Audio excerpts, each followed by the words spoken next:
Okay, so this is another video, and this one's on collecting like terms and solving. Okay, collecting like terms and solving.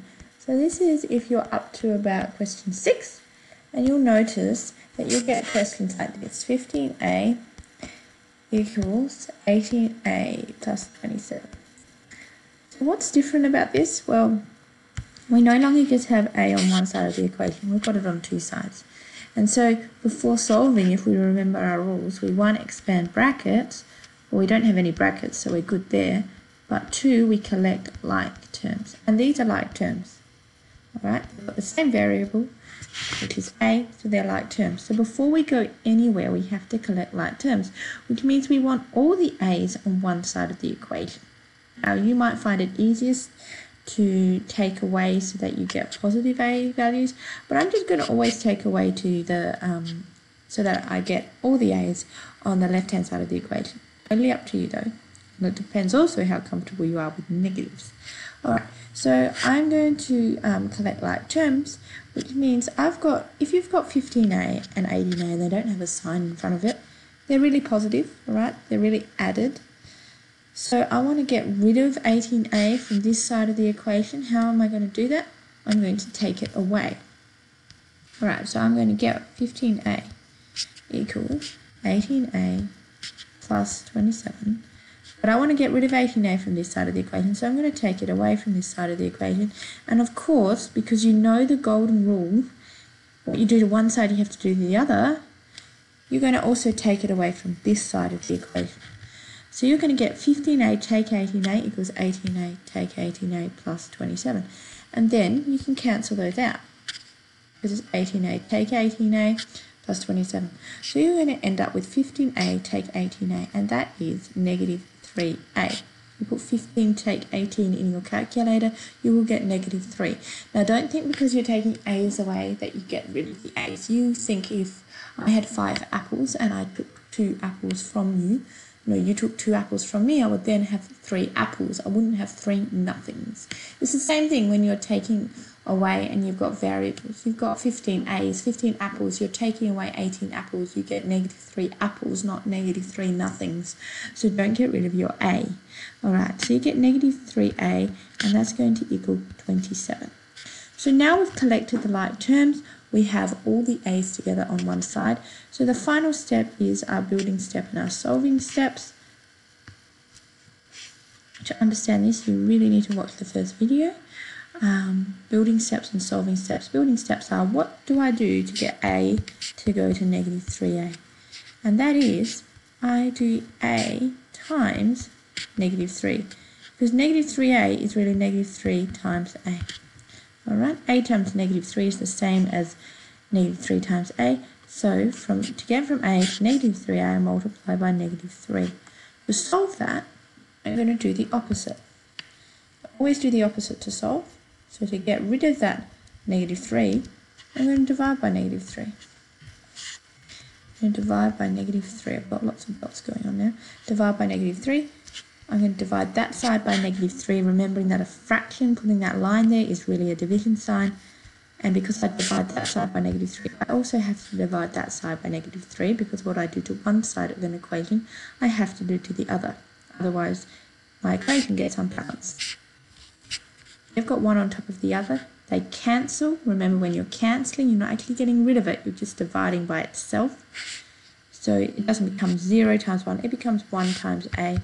And then 27 divided by negative 3, because that's what that means. 27 divided by negative 3 is negative 9. 1a is the same as a. You get a equals negative 9. And writing this here, you don't really need to write 1a. Alright? Let's do another example of those type of questions where you've got to collect like terms before you simplify. Maybe I'll just scroll up. So rubbing it all out. I'll just scroll up down here. Alright. So let's do another example. We have 5. Let's do 4x take 6 equals 1.5x take 6. Now don't get put off by the fraction, you do exactly the same thing. So your first step, you expand brackets. Well, there's none, so we're good. The second thing is you collect like terms.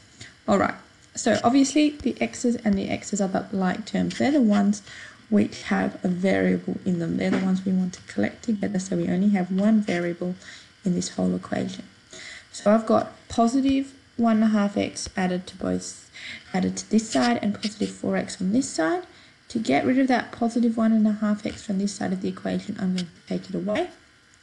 So I'm going to get 4x take 6 equals 1.5x take 6, but I'm then going to take 1.5x, take 1.5x. Oh, I haven't given myself enough room there, so I'm going to go 1.5x take 1.5x take 6.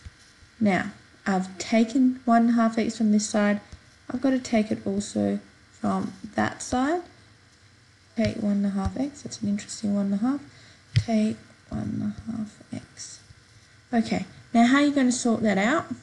How are you going to solve that? Well, obviously these cancel from here, so you get left with negative 6 on this side. How are you going to do 4x take 1.5x? Doesn't matter that they're not written next to each other. It would be the same as if you did 4x take 2x, right? That's 2x. 4x take 1.5x. You just have to do 4 take 1.5. You can put that in your calculator. You get 2.5x or 2.5x. 2.5x take 6 equals 6. Or negatives equals negative 6. Alright, so we've collected like terms. We've put all the x's on one side of the equation. So our third step is our building steps and solving steps. Building steps, solving steps. And so, what do we get? How do we get from x to 2.5x take 6? Alright. Remember, we do multiplication and division before we do addition and subtraction.